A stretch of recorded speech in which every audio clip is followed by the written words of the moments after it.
Hi YouTube, this is our fun hair facts video number 2, and we will be talking about hair growth now that we've talked about the structure. So hair has 3 stages. Okay, the first stage, or one of the stages, not necessarily in any particular order, is called the catagen stage. And in that stage, this is when it's kind of like a resting phase of the hair where the bulb has not died yet, but it's kind of on its way out, its light's going out, and it's forming what is known as club hair, which is, when you enter the next stage of hair, next stage cycle stage, is when you see that strand of shedded hair has that little bulb on the end. That's called club hair. And so hair on your head at any given point in time, only 3% of the strands of hair in your head are in that stage at one given time. The next stage is called the telogen stage, and about 10 to 15% of the hairs on your head are going to be in this stage at any given time. This is the shedding phase of hair. This is when, like I said, when you're combing your hair, you're washing it, and you look at it and you notice a little white bulb on the end. That's shedding hair. Okay, people on average shed about 25 to 100 strands of hair a day, and that's just how that is. Now, if you're not seeing a little white ball on the end of your hair, that's not shedding. That's breakage. When I wash my hair, I always, not always, but sometimes I look at the little wad of hair, which is usually like a little small little ball. I kind of spread it out and take a look at it and see if I see lots of little white little balls. If I see lots of little white balls, then I know that I'm shedding and that I'm not breaking. So that's a good tip if you wanted to figure out if you're losing hair by breakage or by shedding. Alright, the next stage is called the anagen stage. This is the stage that most women are kind of concerned about. This is the active growth phase of hair. This phase, at any given time, 85% of the hairs on your head are going to be in the growing phase at one time. This stage varies. It can last anywhere between 2 to 6 months. And in this period of time, the average growth of hair per month is about 1/2 inch. But like with anything, how we're all different, we all have different heights, different colors, different whatever, eye shapes, nose shapes. The rate of growth of your hair is going to vary. Some people are only going to get a 1/4 of an inch a month. Some people can even get up to a 3/4 of an inch a month. 3/4 of an inch a month.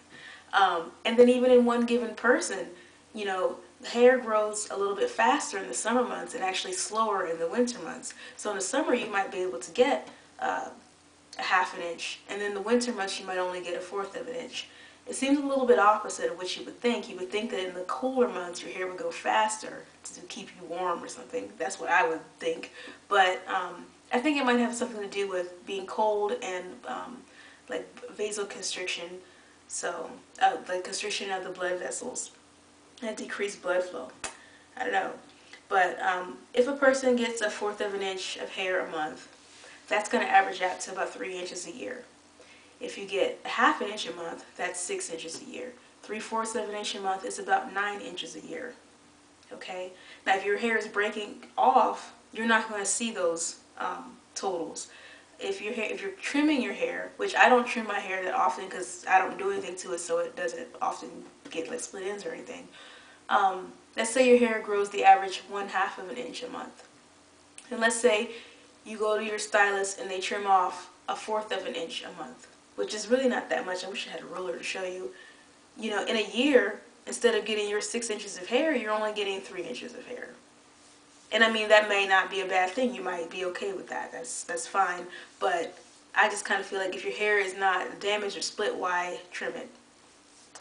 So that is that.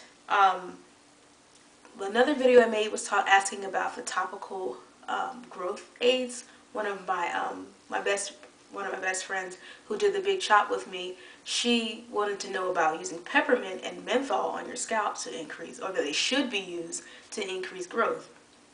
I've never used peppermint or menthol on my scalp, and I've never had a problem growing hair.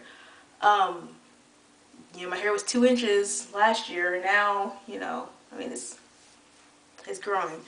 But in my other video I said I wasn't sure, so I did a little bit of research, and there's no research on peppermint oil or menthol making your hair grow any faster. Does that mean that it's not true? I can't say that, but it doesn't mean that it is true either. I think because the way that they teach medicine and a lot of other health professions too, everything is evidence-based. So that's the way that I approach things. If there's no proof that it works, then I'm not going to say that it does. Now, the research, the things that I did find, I didn't find anything on peppermint increasing blood flow, but menthol, there was one study done, I forget which country it was, where they did a placebo and they did the menthol like a cream, and then they measured, well, before they did the cream, they measured the skin temperature and blood flow on both people, and then after the fact. And they did notice increase in blood flow and an increase in temperature in the skin and the muscle of the people who had the menthol applied. So I thought that was really interesting. But in the placebo, they didn't notice a difference, and it was like a statistically significant thing. So it's actually, I only saw one study though. You know, usually people want to see more than just one. But so if you want to put menthol on your scalp or peppermint oil to increase blood flow, that's fine, I guess. I won't be doing that because I can't stand the smell of those things. But I know that peppermint and menthol, especially for someone who has an itchy scalp, those are awesome choices to use if you have an itchy, dry scalp. That will help soothe the scalp.